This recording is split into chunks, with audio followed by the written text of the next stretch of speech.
Bonjour chers auditeurs, soyez les bienvenus à l'Université virtuelle africaine de développement. Le module d'aujourd'hui portera sur l'identification du bétail. Après 2 semaines d'absence, nous allons reprendre notre production de modules dans le cadre de la production animale. En effet, pendant 2 semaines, je me suis absenté. J'étais en mission de formation à l'université d'Indico Clodo. Ceci étant, nous allons commencer sur le module intitulé l'identification du bétail. Il faut dire que l'identification, c'est l'ensemble des méthodes qui permettent de distinguer un animal de ses congénères. Il s'agit par conséquent d'un marquage individuel visant la reconnaissance de l'animal. L'identification du bétail comporte 3 intérêts. Un intérêt zootechnique, un intérêt sanitaire et un intérêt dans le cadre de la préparation des concours ou dans le cadre des assurances. Sur le plan zootechnique, l'identification du bétail constitue un préalable à une bonne conduite de l'élevage.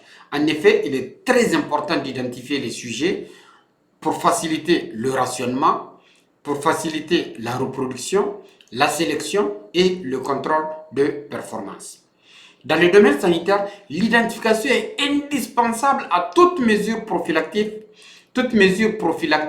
collective. En effet, il est très important de distinguer les animaux qui sont vaccinés de ceux qui ne le sont pas, et ce, aussi bien dans l'espace que dans le temps. Et enfin, le troisième intérêt, c'est la nécessité de reconnaître les sujets lors des concours ou lors des assurances.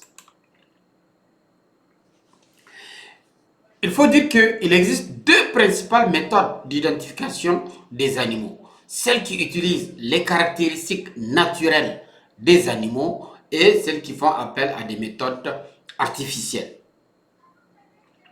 La première méthode, autrement dit celle qui utilise les caractéristiques naturelles des animaux. Il s'agit au fait du signalement. Par exemple, reconnaître un cheval par son signalement. Est-ce que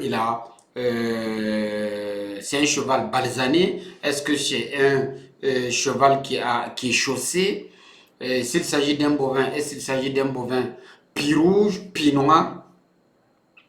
Donc, on peut utiliser le signalement pour reconnaître l'animal. Dans le signalement, la robe joue un rôle très important. Mais en plus de la robe, il y a d'autres caractéristiques morphologiques de l'animal. Il y a aussi, dans le cadre des méthodes naturelles, la prise d'empreinte du mufle. Cela est utilisé surtout chez le chien et chez les taureaux d'insémination artificielle. Et enfin, la dernière méthode utilisant les caractéristiques naturelles, c'est l'hémotypage. L'hémotypage, c'est l'analyse des groupes sanguins et la filiation des races. En effet, chez le bovin, il y a un polymorphisme des antigènes qui sont à la surface des globules rouges. Et ce polymorphisme permet de distinguer 9 groupes sanguins, à savoir le groupe A, B, C, F, J, L, M, S et F. Par contre, chez les ovins, il y a 7 groupes sanguins.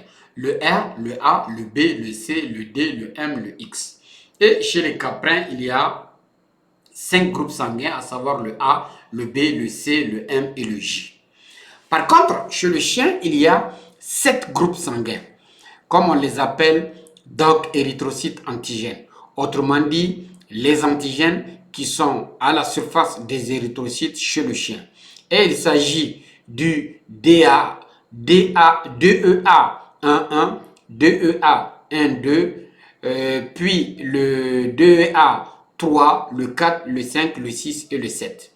Il faut aussi rappeler que tous ces antigènes n'ont rien à voir avec le système ABO qu'on rencontre chez l'homme.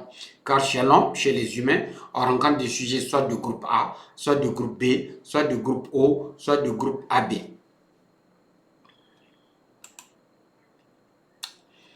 La deuxième méthode, c'est celle qui utilise des outils. C'est ainsi qu'on peut apposer une plaque qui le plus souvent c'est une boucle auriculaire qui peut être soit en métal, soit en plastique et cette boucle porte un numéro.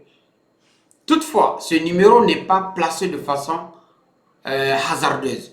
Ce numéro est mis en place selon une législation bien précise.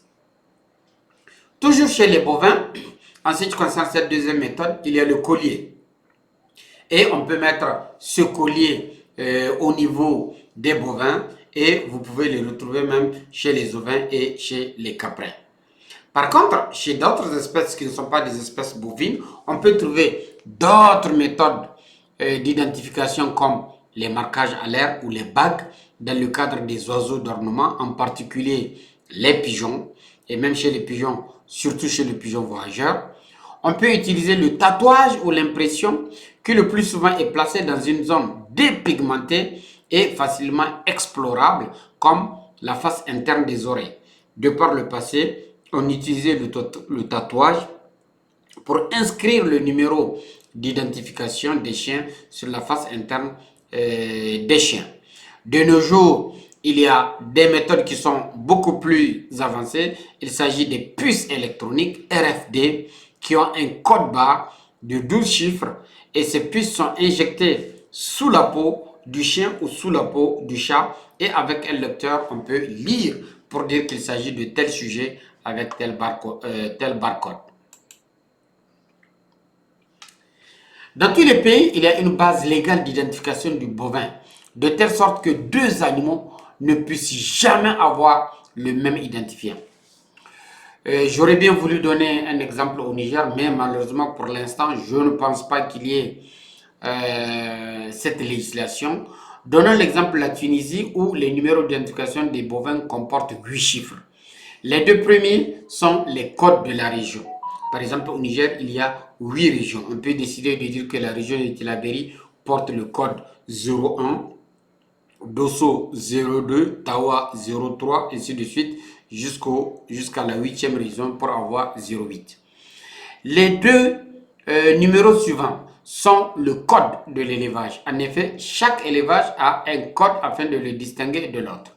Les deux autres numéros suivants sont les chiffres de l'année de naissance du veau. Et enfin, les deux derniers sont l'ordre de naissance. Donc voilà les 8 chiffres qui permettent d'identifier les sujets et leur signification en Tunisie. Dans l'élevage des ovins, on ajoute une cage pour le numéro du troupeau, car dans certains élevages, il y a plusieurs troupeaux. Comme on dit, mieux vaut voir une seule fois que d'entendre plusieurs fois. Là, nous avons un exemple de plaque auriculaire qui est métallique avec les différents numéros. 43, 25, 64. Là, nous avons un exemple de boucle auriculaire qui porte FR, qui est le code pays, plus 6 premiers chiffres du numéro national, dont les 2 premiers correspondent au département. Donc, ici, il y a des régions, donc chaque département porte un numéro. Là, il y a le code barre contenant le code pays et les 10 chiffres du numéro national. Et là, ce sont les 4 derniers chiffres du numéro de travail. Autrement dit, et ça, ce sont les chiffres permettant d'identifier les sujets. Là, c'est un exemple de boucle auriculaire, donc vous les voyez bien. On les met en place avec une pince. Là, c'est un exemple de collier avec le numéro. Pour les autres animaux, là, il s'agit de la bague. Dans le cadre des oiseaux, en particulier les voyageurs, chaque bague a un diamètre. Et sur la bague 1, il y a le code pays, puis il y a l'année, et puis il y a le numéro des sujets.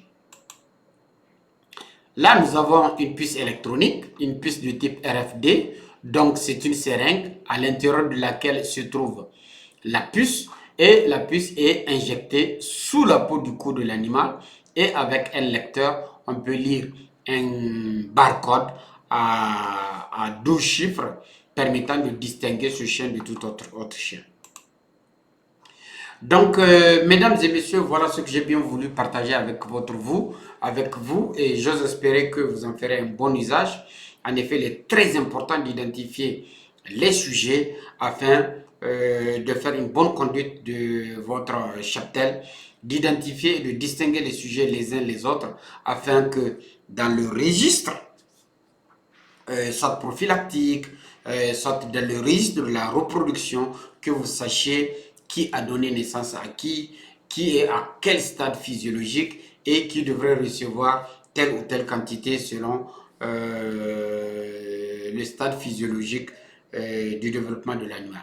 Sur ce, je vous remercie et on se donne rendez-vous à la prochaine formation.